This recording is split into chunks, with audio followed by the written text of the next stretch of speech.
గ్రామం మిర్యాలగూడ మండలం నల్లగొండ జిల్లా టీఆర్ఎస్ పార్టీ గ్రామ శాఖ అధ్యక్షుడు. సార్, ఇప్పుడు టీఆర్ఎస్ పనుల్లో ఈ గ్రామం ఏ విధంగా డెవలప్ అయింది? 90% అభివృద్ధి చెందింది. ఏమేమి చేస్తారు సార్? మొత్తం సీసీ రోడ్లు, డ్రైనేజీలు, వాటర్ ట్యాంకులు, మిషన్ భగీరథ,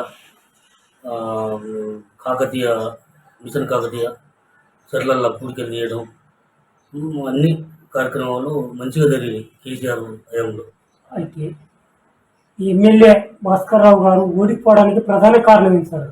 మా ఎమ్మెల్యే గారికి ఏమి అసలు ఇబ్బంది ఏం లేదు, ఎక్కడైనా మంచి ఇదే ఉంది. కానీ నేను కార్యకర్తలని కొద్దిగా చిన్న చూపు చూసాడు, దానివల్ల కొద్దిగా అటు ఇటు చేసాడు.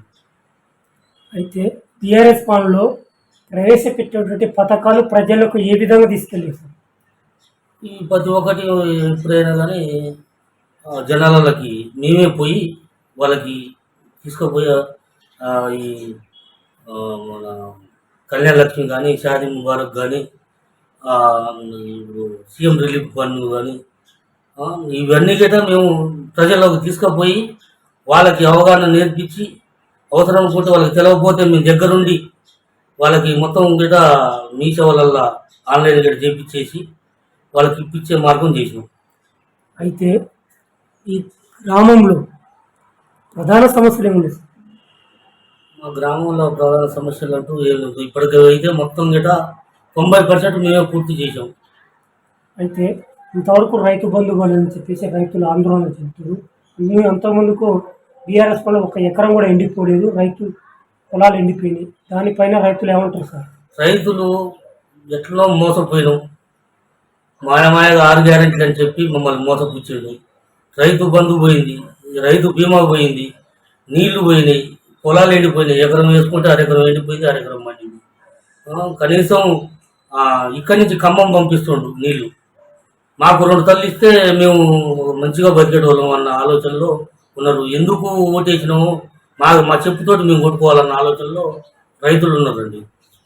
అయితే టీఆర్ఎస్ పాలనకు కాంగ్రెస్ పాలనకు తేడా ఏంటి సార్?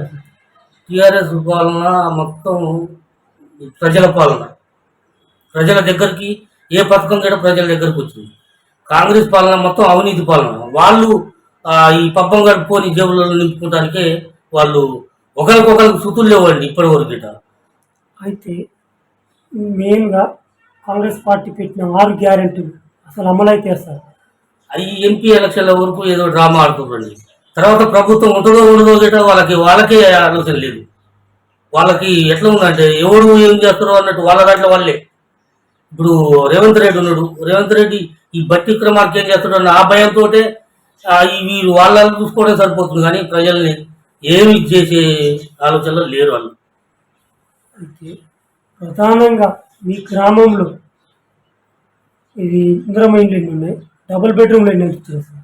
మాకు డబుల్ బెడ్రూమ్ ఇల్లు ఏం రాలేదు. అయితే మొన్న ఇండ్లు అని పెట్టారు కదా, ఆ ఇళ్ళకి ఒక 14 ఇళ్ళు వచ్చినాయి. అవి ప్రభుత్వం రాగానే ఏమంటే ఆ పేరు మొత్తం తీసేసి. అయితే ఈ గ్రామంలో ముఖ్యంగా మిషన్ భగీరథ నీళ్ళు వస్తుంది సార్. ఆ మిషన్ భగీరథ నీళ్ళు వస్తున్నాయి. అంటే ఆ పథకం ఇంటింటికి నల్ల ఇంటికి నల్ల మంచి సక్సెస్ అయింది. ఈ రోజున గ్రౌండ్ వాటర్ మొత్తం తగ్గిపోయింది, బోర్లలో నీళ్ళు లేవు. అసలు బర్రెలకి, గొడ్లకి, చెట్లల్లో సుక్క నీళ్ళు లేవు, చెట్ల గిట్ట. ఈ టైంలో కేసీఆర్ బతికిస్తుండు మా జనాలని. మిషన్ భగీరథ నీళ్ళు లేకపోతే అసలు నీళ్ళు లేదు. బోర్ గ్రౌండ్ వాటర్ మొత్తం తగ్గిపోయింది.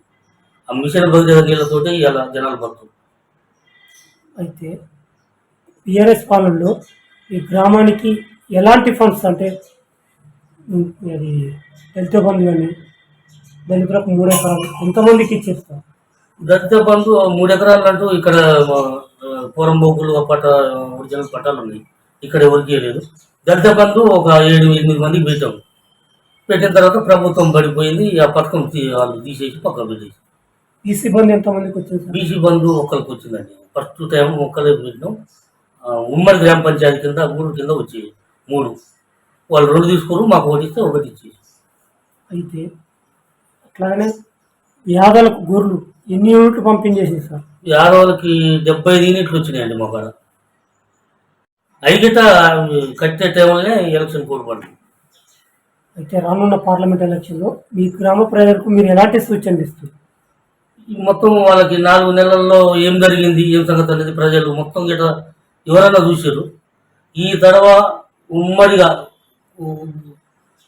గంప గుర్తుగా మొత్తం బీఆర్ఎస్ పార్టీకే ఓట్లేస్తారు. మనం ఇంతకుముందు ఈ కాంగ్రెస్ ఏవుల ఎట్లా వచ్చిందో మొన్న, ఈ తర్వాత బీఆర్ఎస్ అట్లా వస్తుంది. 6 గ్యారంటీల పైన ప్రజలేమో అసలు 6 గ్యారెంటీల మీద అసలు ప్రజలకి చాలా వ్యతిరేకత వచ్చేసింది.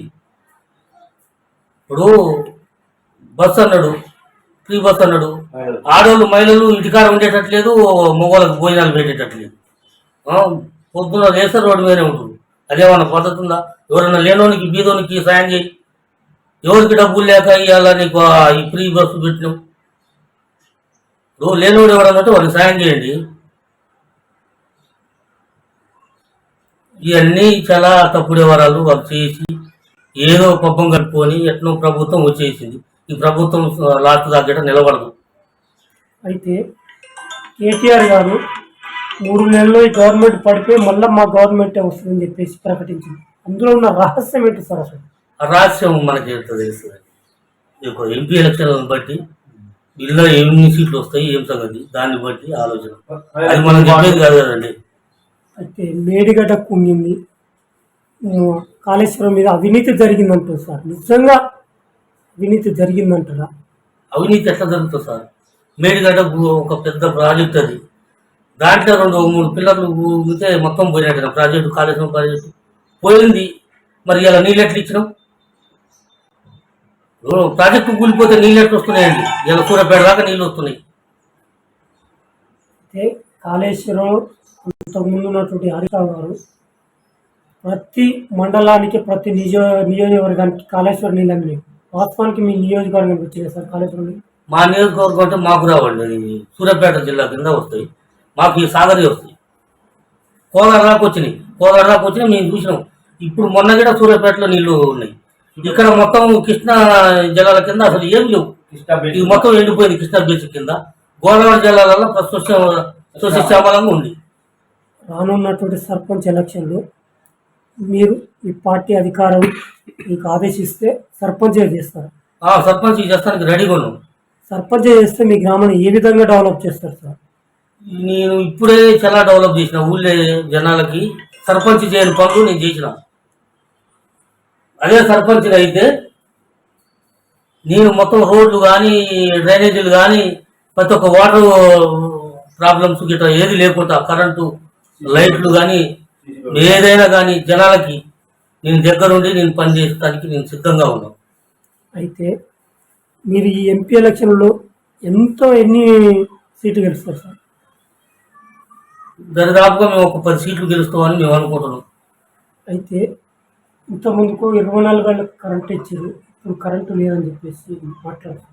కరెంట్ ఉండట్లేదు సార్. ఇప్పుడు 12 గంటలు కూడా సరిగ్గా ఇవ్వట్లేదు. అది వస్తుంది పోతుంది. దానివల్ల మొత్తం ఇళ్ళల్లో ఈ మోటార్లు తగల పడిపోవడం, పొలాల కాడ మోటార్లు తగలి పడిపోవడం, ఊకే సీటు మటుకు టీవీలు పోవడం, ఇది చాలా ఇబ్బంది అవుతుంది. చిన్న పిల్లలు ఎండకు ఇబ్బంది పడుతున్నారు. 24 గంటలు కరెంటు ఎప్పుడు కూడా పోలేదు కేసీఆర్ హయాంలో. ఇప్పుడు మరి ఆ కరెంట్ అంతా ఏడ అమ్ముకుంటుండో, ఆ కర్ణాటక గిట్ట ఎటు అమ్ముతుండో ఏం సంగతో మాకు అర్థం కావట్లేదు. అయితే కాంగ్రెస్ పాలనకు టీఆర్ఎస్ పాలనకు తేడా అయింది సార్ అసలు?